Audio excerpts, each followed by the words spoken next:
I just want to. This is February. What's today? The 23rd.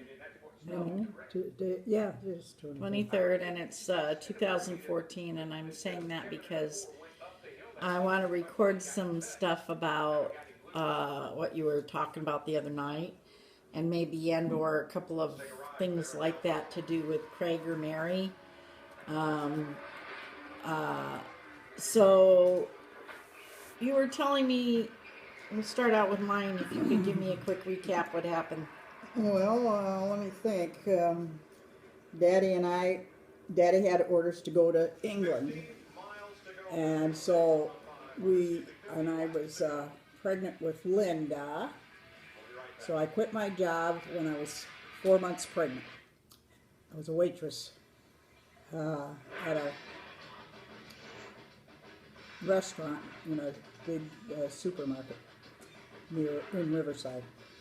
Anyway, so I quit my job, and we left when I was about 5 months pregnant to go to New York to catch our plane, our military plane, to go to England. And on the way, we stopped in Detroit, Michigan, and we saw my sister Mary, and we went to see my cousin Betty and my grandma Elliot, and we all had dinner over at Betty's house. It was a nice dinner.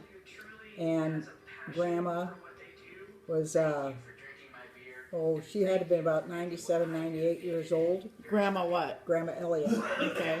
What was her first name? Do you remember? I'm not sure. I think it was Mary, but I'm not sure.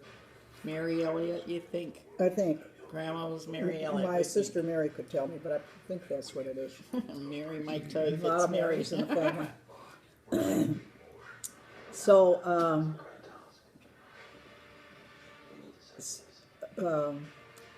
anyway, my grandma was really cute.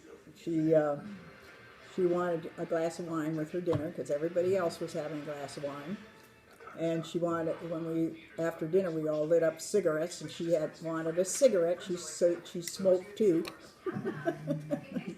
I don't even know if she took a puff off it, but and she was cute.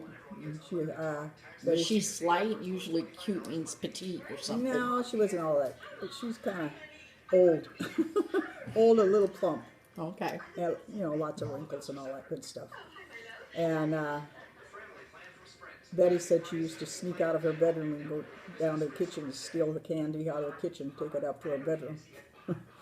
Do you remember if she had osteoporosis at all? Like, was she hunched over? No, she was just okay. Little like shrunk, because we all shrink when we get old. Mm-hmm. And so anyway, while we were in England, she passed away. I don't remember exactly how long, a year or two, year and a half, somewhere in there. And so did my other grandma, Grandma Myers. She also died while we were in England. But she was only about 73 when she died. And same age as my mother. Yeah, that's and, what I thought. Yeah. When Grandma died. Yeah. And she had Alzheimer's. So, Grandma Elliot? Myers. Oh, Myers did? Grandma Myers had Alzheimer's. Oh. Which is what my sister Mary has. Yeah. Not Mary, Margie. Margie. Yeah, Margie has Alzheimer's. So evidently there is a strain of it somewhere in the family. Yeah, you haven't lived too long. On my mother's side. Yeah, huh? Yeah. But my sister Margie is healthy, completely healthy otherwise. She looks it too. So she's going to live a long life, I think, even in spite of it. Mm-hmm. Anyway, so Daddy forgot, it was really, we were snowing in New York.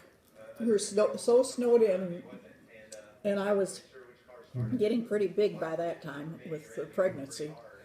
And so Daddy would have to practically carry me over to the mess hall because of the ice and the snow. And, it was easy to slip and fall. But, and then when he went to turn in his orders, he had forgotten to bring them, to get them and bring them with him. So here we are, stuck in New York for about a month for those papers to come through. That's Having just to live in a unbelievable. barracks, and there was no TV back then. You didn't have anything to entertain you. You didn't know anybody. You didn't have any vehicle. You were just stranded for we a were month. stranded, and we couldn't go anywhere because of the snow and everything, and the fact that I was pregnant and couldn't get around that easily in all that weather. So I was not a happy camper, to say the least. Yeah. And so I was, I'm sure I told your father I was, he probably knew it. I'm sure he knew it. I'm sure you told Knowing- him too. But Oh yeah, I'm sure I he knew did it. too. I don't remember all that part of it, but I know I wouldn't be happy about it. And I was worried about being able to go at all because after when you're pregnant 6 months, you can't. The rule is that you can't go. And so we must have left just about that right on the dot because we arrived in England April 1st, 1956, April Fool's Day. But on our way to England, I mean, we first had to stop in Scotland, Prestwick, Scotland. Wow. And that was quite interesting. I was surprised that all these people most of them had red hair. I couldn't believe all the redheads. Wow.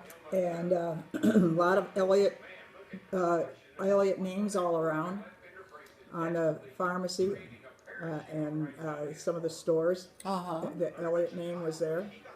And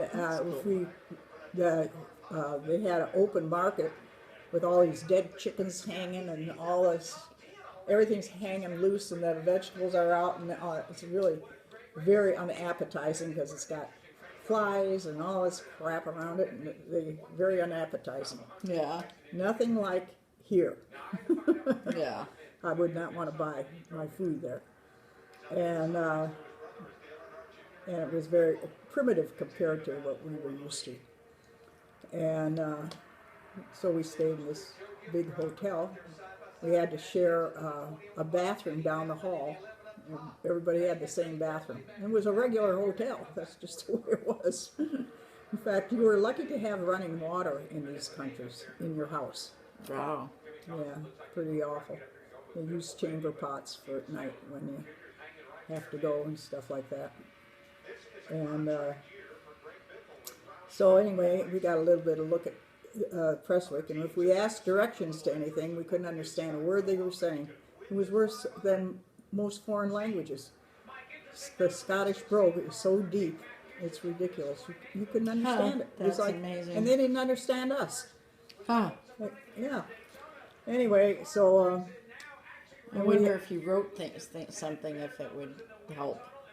no, I doubt it.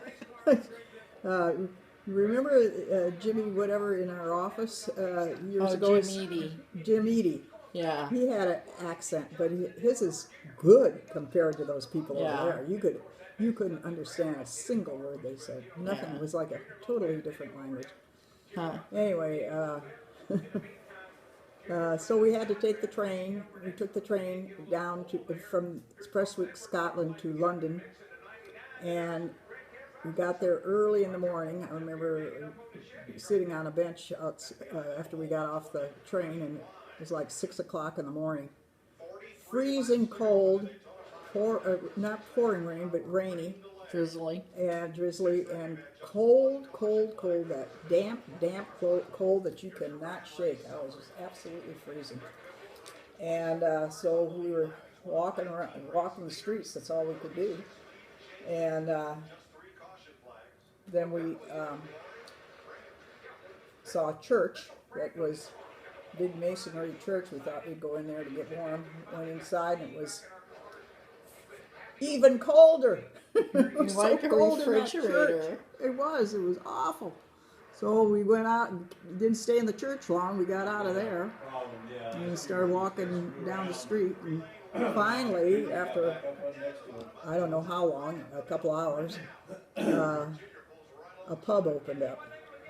So we went inside the pub, and these people were in the pub. I don't know why they'd be there that early in the morning, but they're in this pub, and they're all standing around this tiny little fire in this tiny little fireplace, trying to get their legs warm. Everybody's freezing. And I couldn't even get close to it. There were too many people, ahead of me trying to get warm. So we survived it anyway. Then we got a train and went to Mildenhall, which was it's an air base, and we rented a room there in Mildenhall Village or whatever, in a house, big house. Rented a room, and I was there for, I don't know, a month or so, until we finally got a place to live. And we moved to a big building that it was made into flats. It's like a big old monastery or something, made into flats, which flats are apartments. Right. For the GIs. So we rented one of those. And we were there, I don't know how long, but eventually we moved from there to another place, to Miss Townsend's. And she had a big house that she had a flat in. And they owned all the nurseries for the military cemeteries. Oh, so they grew flowers? Yeah, they grew all kinds of flowers and all horticultural things. But her grounds were, that was separate from her house. Mm-hmm. Her grounds were nice big sweeping lawns and beautiful big trees and everything. And we had our little flat in the back of the house and separate entrance and everything. And it wasn't a bad little place. And then I think you were about 4 months old when we moved there. Oh, huh. Yeah, and in the morning, I'd get up and go get you and pick you up, take you downstairs, fix my breakfast. And well, as soon as I came to the stairway, Miss Townsend would rap on my door. She'd see me through a transom at the top of the door. She was waiting for me every morning to come down those stairs. And I'd be coming down the stairs carrying Linda, the baby, and of course the door was right at the bottom of the stairs, so she could see me. I couldn't duck coming down those stairs. So I'd open the door and she'd come in, and of course she'd have to have coffee with me while I'm having my breakfast. And and after I met Bertha, Bertha and I became friends. She said that I should not fraternize with the help, the hired labor. That is not their custom over there. And of course I ignored it. And she used to have me get her Campbell's mushroom soup all the time. Bertha? No, that Miss Townsend. Oh. But for Bertha. At the commissary, you mean? At the commissary. Okay. And that was a real treat for them. Oh, wow. I thought that mushroom soup was the best thing they ever ate. Huh. And so she'd have guests in and serve mushroom soup. It'd be part of the menu. And then Bertha would clean my house every Friday. I figured it was $1.40 for her to clean my house all day. Oh. Although there wasn't that big a deal because it was just me and the baby and Bill, and we didn't dirty it that much, dusting and that kind of thing, cleaning the bathroom, Yeah. bathroom. And but it was $1.40. Well, it cost us $1.40 for a carton of cigarettes. So I'd pay her in a carton of cigarettes because that's, we had extra cigarettes, so it was what she really would like. Cigarettes.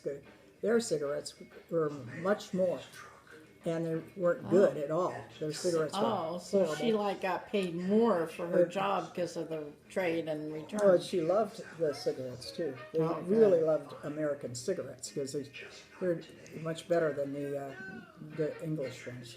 Okay. I never smoked the English ones because I heard they weren't any good. Yeah. But so she was happy to do it. And then they also used to babysit for you and Cindy. And well, tell me what was going on when Cindy was born. You were living in the same flat with Mrs. What's her name? well, first when you were born, I was living in that big building where all the other GIs lived, and Daddy came home late that day from work. Yeah. And when I went, I don't know, it was about 4:30 or so, maybe somewhere at 5, somewhere in there. I bent over to get a frying pan out. I was going to start fixing dinner, and when I bent over to pick up this big cast iron frying pan, my water broke. And it went all, that part I've heard before. Yeah, and it went all over the floor, and well, it was coming down, and I didn't know what to do. So of course I put the frying pan down and went and sat down. I thought, well, he'll be here any minute now, so I'll just wait. And then he was late. Of course, we didn't have cell phones then, and I didn't have a phone, period. Wow. No phone, no nothing. So you just don't know when he's going to show up. And knowing your father and how he used to like to go drop by the NCO club and have beer, I was really upset.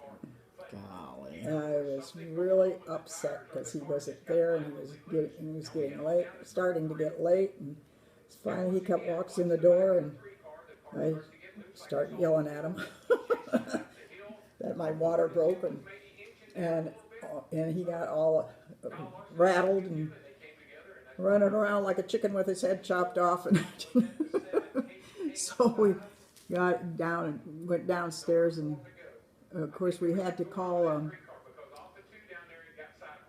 He drove me to the hospital, and when we went down, some gal started talking to us at the car, and she says, "Oh, it's not as bad as you think it is, Lorene. It won't be near as bad as you think." And I said, "What do you mean bad? I didn't even know it hurt." Oh my God! I was that stupid. I found out. Didn't even know it would hurt. Okay.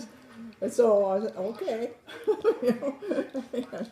So we got to the hospital, and then we went in, and I was standing in the hall, and I was in labor, and they told Bill to go home. So because they didn't want him around.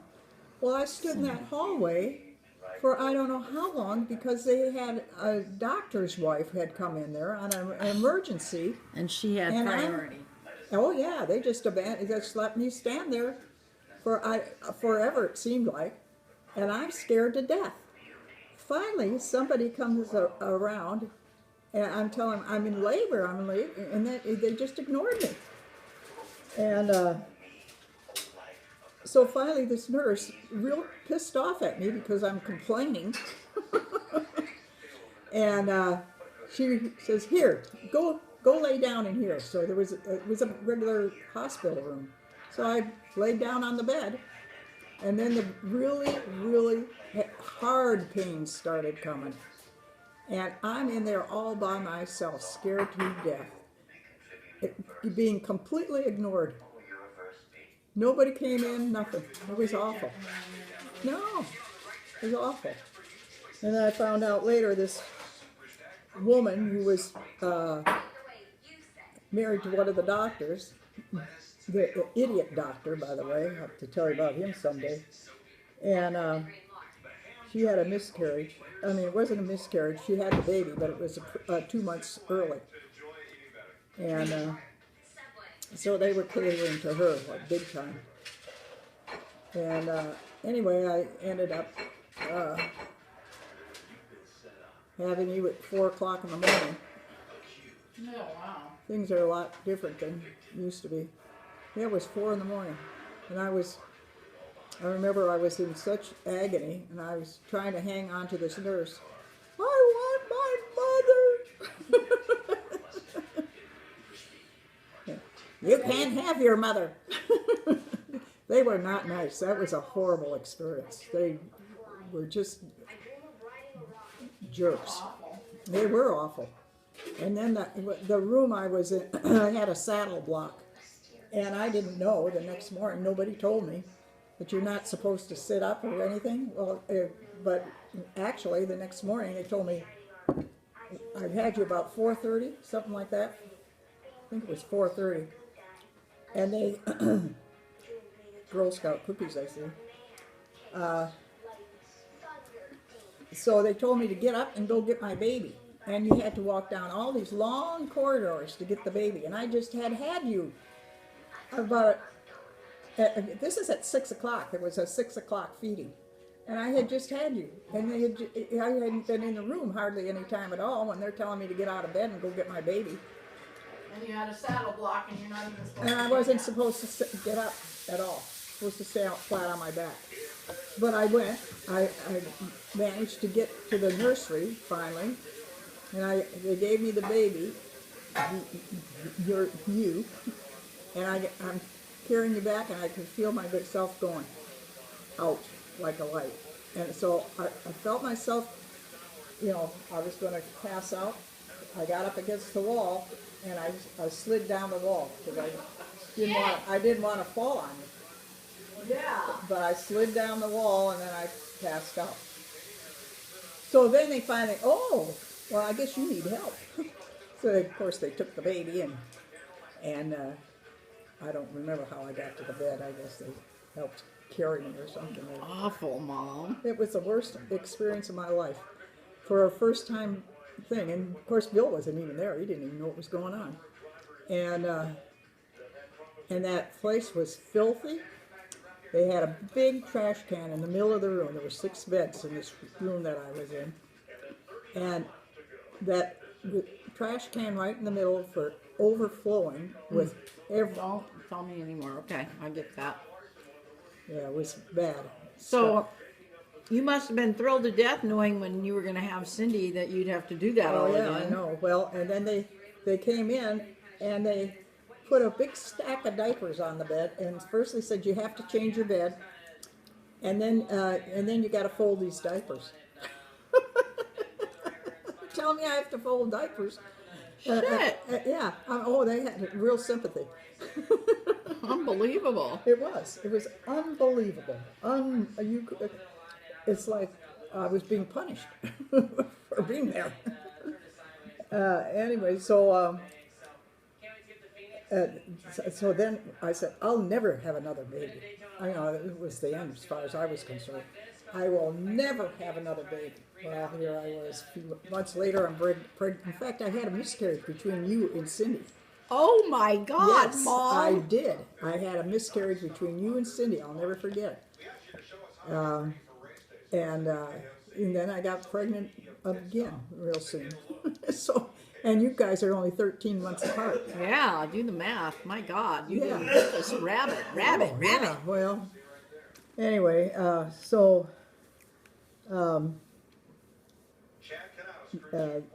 I didn't want to go back to that hospital because I knew how horrible it was, and they replaced the base commander, and the new one came in, and did he clean up that place? It was totally the other way around. Oh wow! Completely turned around. Wow. No trash can in the room. It was clean. They didn't treat you like when I had you, I had such a terrible headache. That is headache. a quick turnaround between 13 months Well, apart. I know, but they can do it if they want to. Yeah, of course. When I had you, I got this terrible headache because I did get up. I shouldn't have been up. I should have been flat on my back because of the saddleback block. And I was complaining to the nurse about this awful headache I had, and she says, "Well, go get some aspirin." I said, "Well, where is it?" "It's down the hall, and it's so many doors down, and it's in the refrigerator." And so I'm trying to go down the hall. I did get my aspirin, but the way they treated you was like you were a criminal. Wow. It was awful. And I should have told them. I just thought, well, I guess that's par for the course. I never had a baby over there before. Yeah, and you're in a foreign country. Yeah, what do you know? Nobody. I knew nothing. And so the next year when I went back, I couldn't believe the difference. the base commander came in and cleaned that place up totally, and everybody treated you like a human being, and they didn't treat you like like you're imposing on them. Yeah. It was awful, and so it wasn't so bad. Good. But that whoever was in charge before should have been hung, as far as I'm concerned. Well, because they just let it go. So, was Cindy on time, or did she run over, or? Yeah, Cindy was early. Oh, she was early. You were exactly on time. And she was 3 weeks early. Yep. And she was 5 pounds 13 ounces. You were 6 pounds 5 ounces. Stephen was 5 pounds 14 ounces. Craig was 7 pounds 2 ounces. And Mary was 7'11". Your big one, Mary, huh? That's my biggest one. 7'11". 7'11". And I was 6'5". Right. Wow. So, Little tiny smidgens yeah. compared to my giants. And our best friends over there were Happy and Margie Bates. Aw. Well, that and also Ray and Fran Gill. I don't know if you remember them or not. Yeah, I do. I remember pictures too. Yeah. And anyway, we had some good times. One time I was cleaning house I always cleaned house on Friday. Anyway, I was cleaning house. It was, I guess, it was between Bertha, after I left the little village that I lived in, where Miss Townsend lived. That's where Bertha used to clean my house. Then I moved to another little town. I lived on Friday Street. Friday? Friday Street. In fact, I've got one of Kincaid's pictures. One of the names on it is Friday Street. Oh, really? Yes. So I had to buy it for that reason. Well, of course. And so I don't think I had her right away, but then she would get a ride over to where I was, and I'd have her clean, once a week again.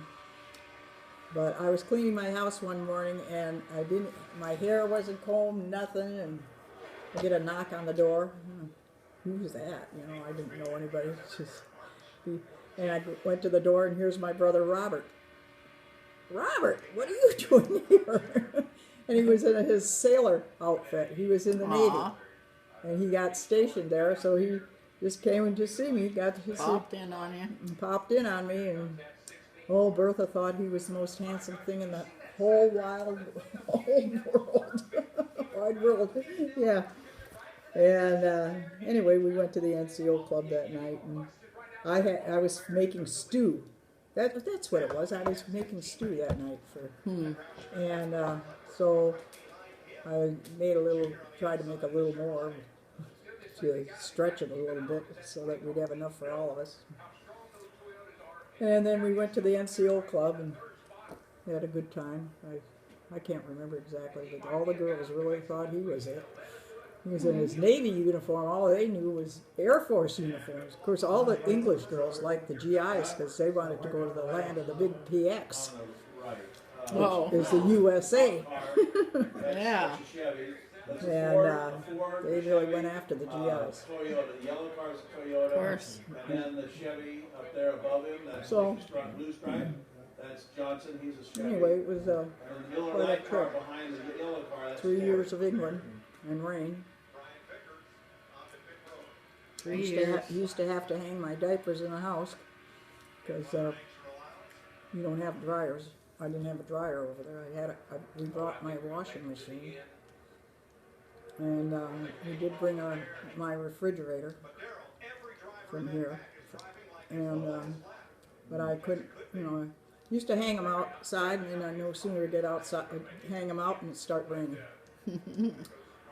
So we ended up most of the time having to hang them in the house because it was always raining all over the place. And then I'd have to have the Aladdin heaters on, the little, tall little heaters, gas heaters like. Oh, little gas heaters.